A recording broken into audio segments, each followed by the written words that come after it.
Welcome everyone to Scavenging in Eriador. My name is Piney Mules and with me here is Petronella Turner. And today we are going to begin the great scavenger hunt, the great anniversary scavenger hunt, where we'll be going all through of Eriador.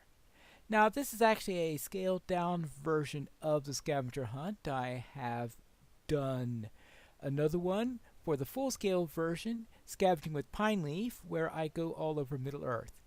This version only takes you across Eriador and is appropriate for level 50 characters. And since I am level 50, I thought it'll be perfect to see, can a level 50 character really do this? But let's first speak with Walter Rumble here, who has another... Now we have the Anniversary Adventure, another lovely year, and the Anniversary Scavenger Hunt Year 1. Now is this the...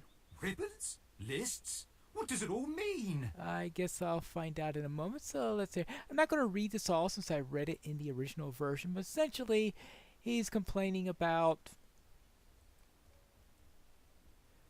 someone putting up all these ribbons and stuff like this, and we got to solve the mystery by running these. Now, we have Year 1, Year 1, Year 1, and we also have Eriador Year 1. The Eriador version is the one that we will be doing here.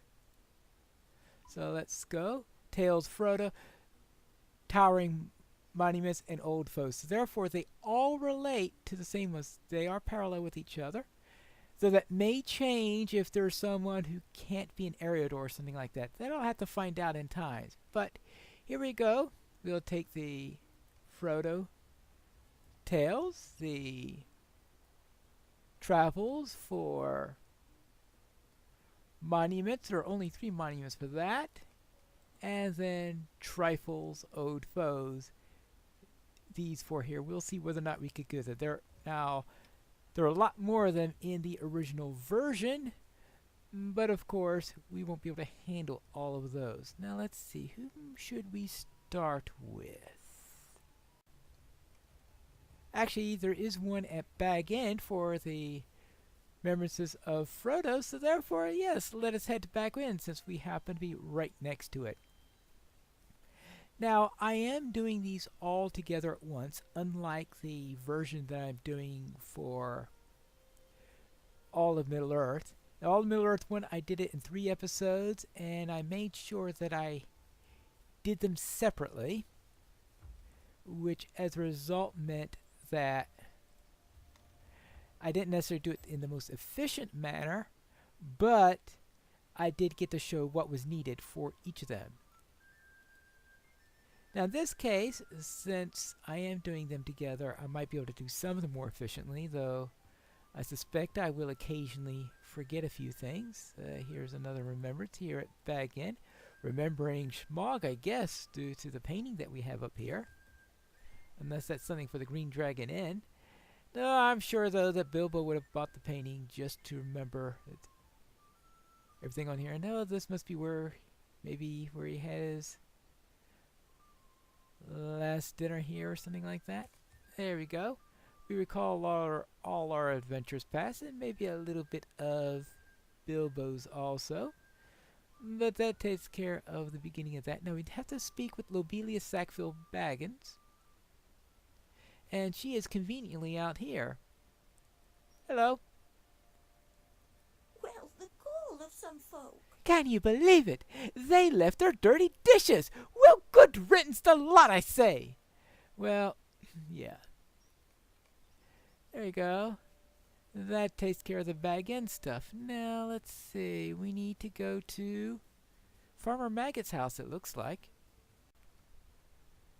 And here we are at Farmer Maggot's, where we need to pat Grip and Fang. So, pat Grip, nice dog. And I presume this is Fang? Yeah, this is Fang. Nice dog. Attaboy. There we go, that takes care of Grip and Fang. Now, we need to enjoy a meal at Tom Bombadil's house. Good. Actually, let's go to the Prancing Pony first. Actually, since I was going by Buckland, I decided let's take care of, I was going to say a little giant, but that would be a contradiction in terms. But we'll be taking care of Svalfang first, and there he is, not being molested by somebody else at the moment, which is a bit surprising, but alright. Let's see, I should be able to sneak up on him. If I'm a level 50 Berg and he's a level 30 giant, you would think I'd be able to sneak up on him. There you go.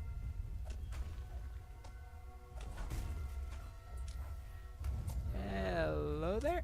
Wait. He's still big, though. There you go.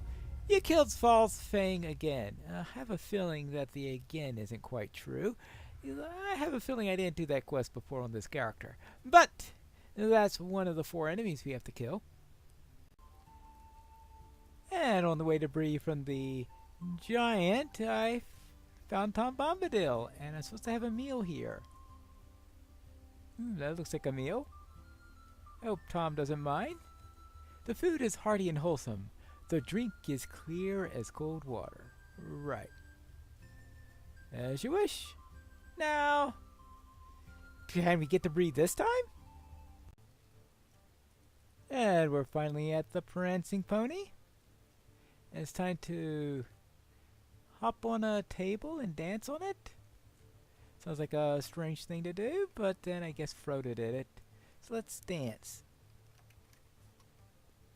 He leapt in the air, rode off the table, and then simply vanished. Well, it's probably not the best thing to do if you're trying to be discreet. Now, we have a couple of mobs to kill nearby. I came over here to look for Jagger Jack, and I had forgotten that they're making some changes here in Bree, because I don't remember this bridge being here before. And the lumber cap seems to have changed a bit also. Yep, they've done a little bit of redecorating here in Bree. I heard that they were making changes.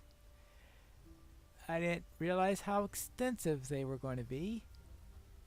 Hopefully, I'll still be able to find Balgoch and Jagger Jack, because I have a little meeting with them.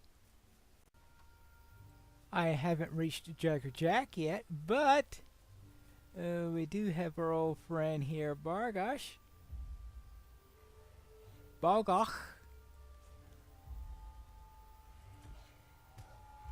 And there you go. Hello!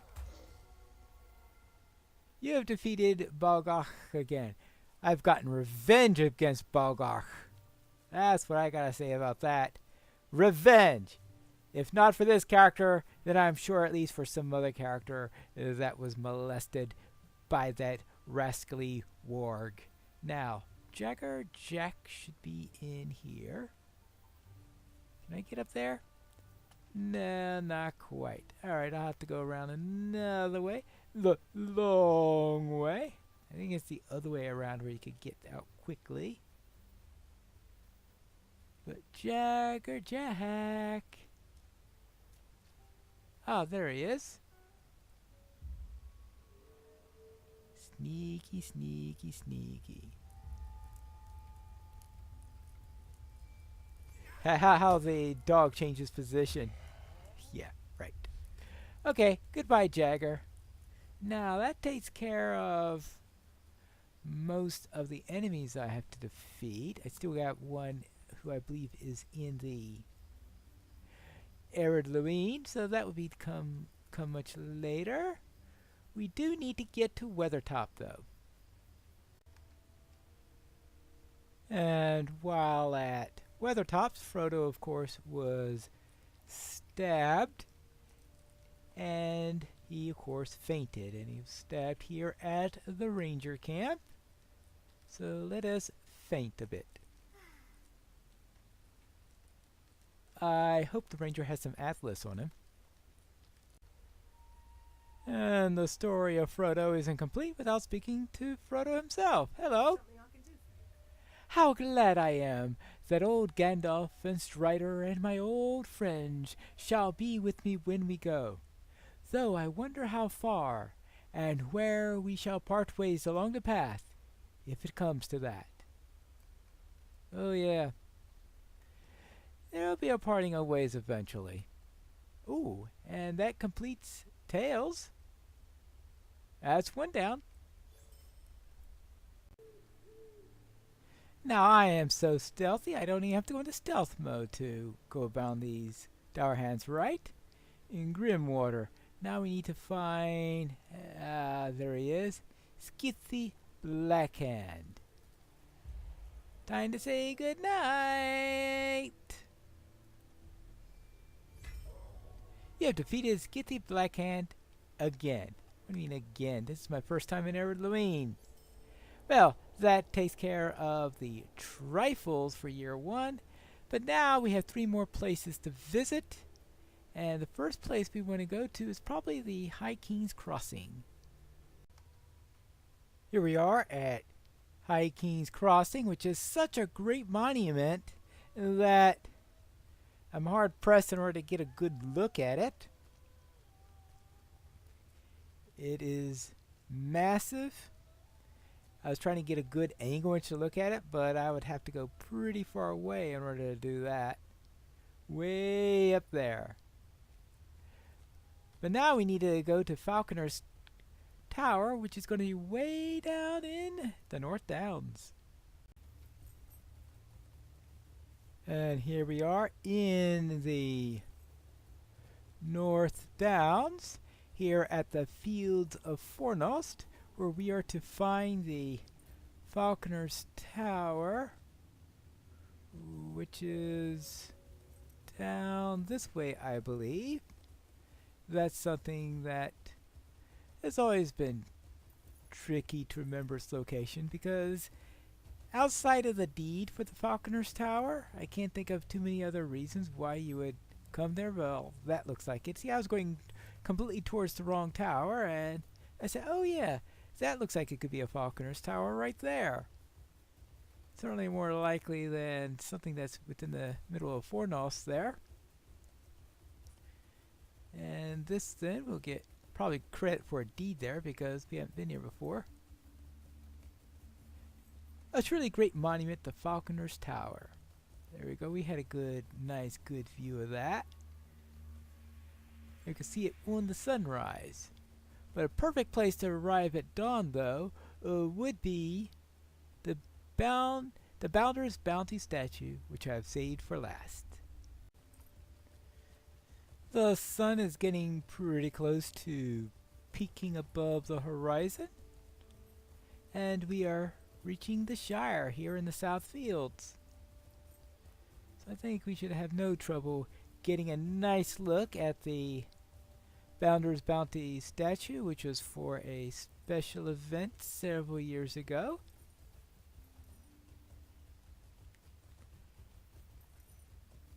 And that was an event to rebuild the statue there.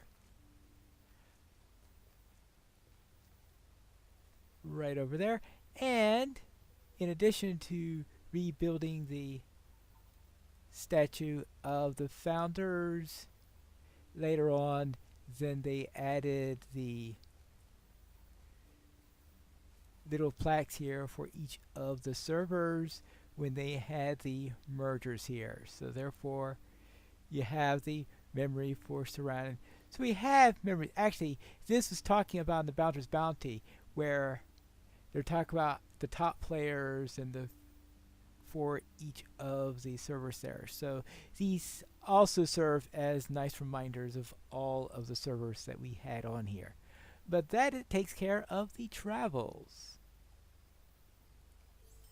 Let's see if we can get a nice look, a nice dawn look at this. And there you go. The sun is coming up, and we could see the founders of the Shire.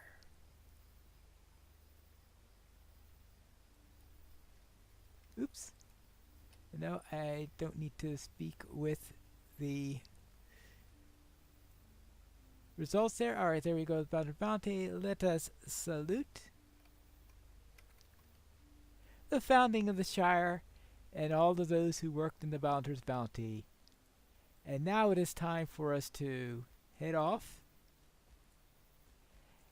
and speak with the quest giver over at the party tree. What I forgot here was as before is you're supposed to speak with Waldo's niece here in order to take care of the Eriador version. Now, unfortunately, I can't speak with her.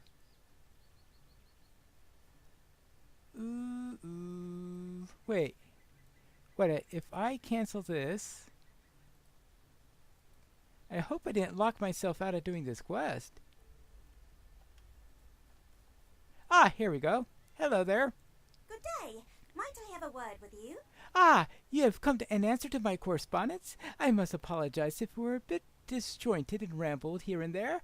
I have been in a terrible state. The thing is, well, just look at the party tree. Okay, giving the whole thing that her uncle gives. Okay, complete a year 1 scavenger quest, Eriador scavenger hunt quest. And now, since I did complete all 3 of them, I can now speak with her again to finish it up. There.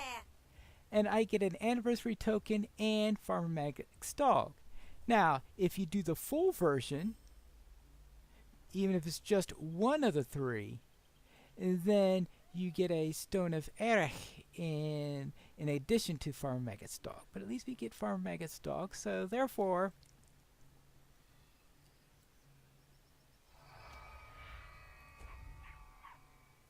there you go. Unfortunately, we can't pat the dog. The next time, we will do year 2, and hopefully I'll remember this time to speak with the niece first, rather than heading out to Waldo over there. But that'll be for next time, in the next episode of Scavenging in Eriador.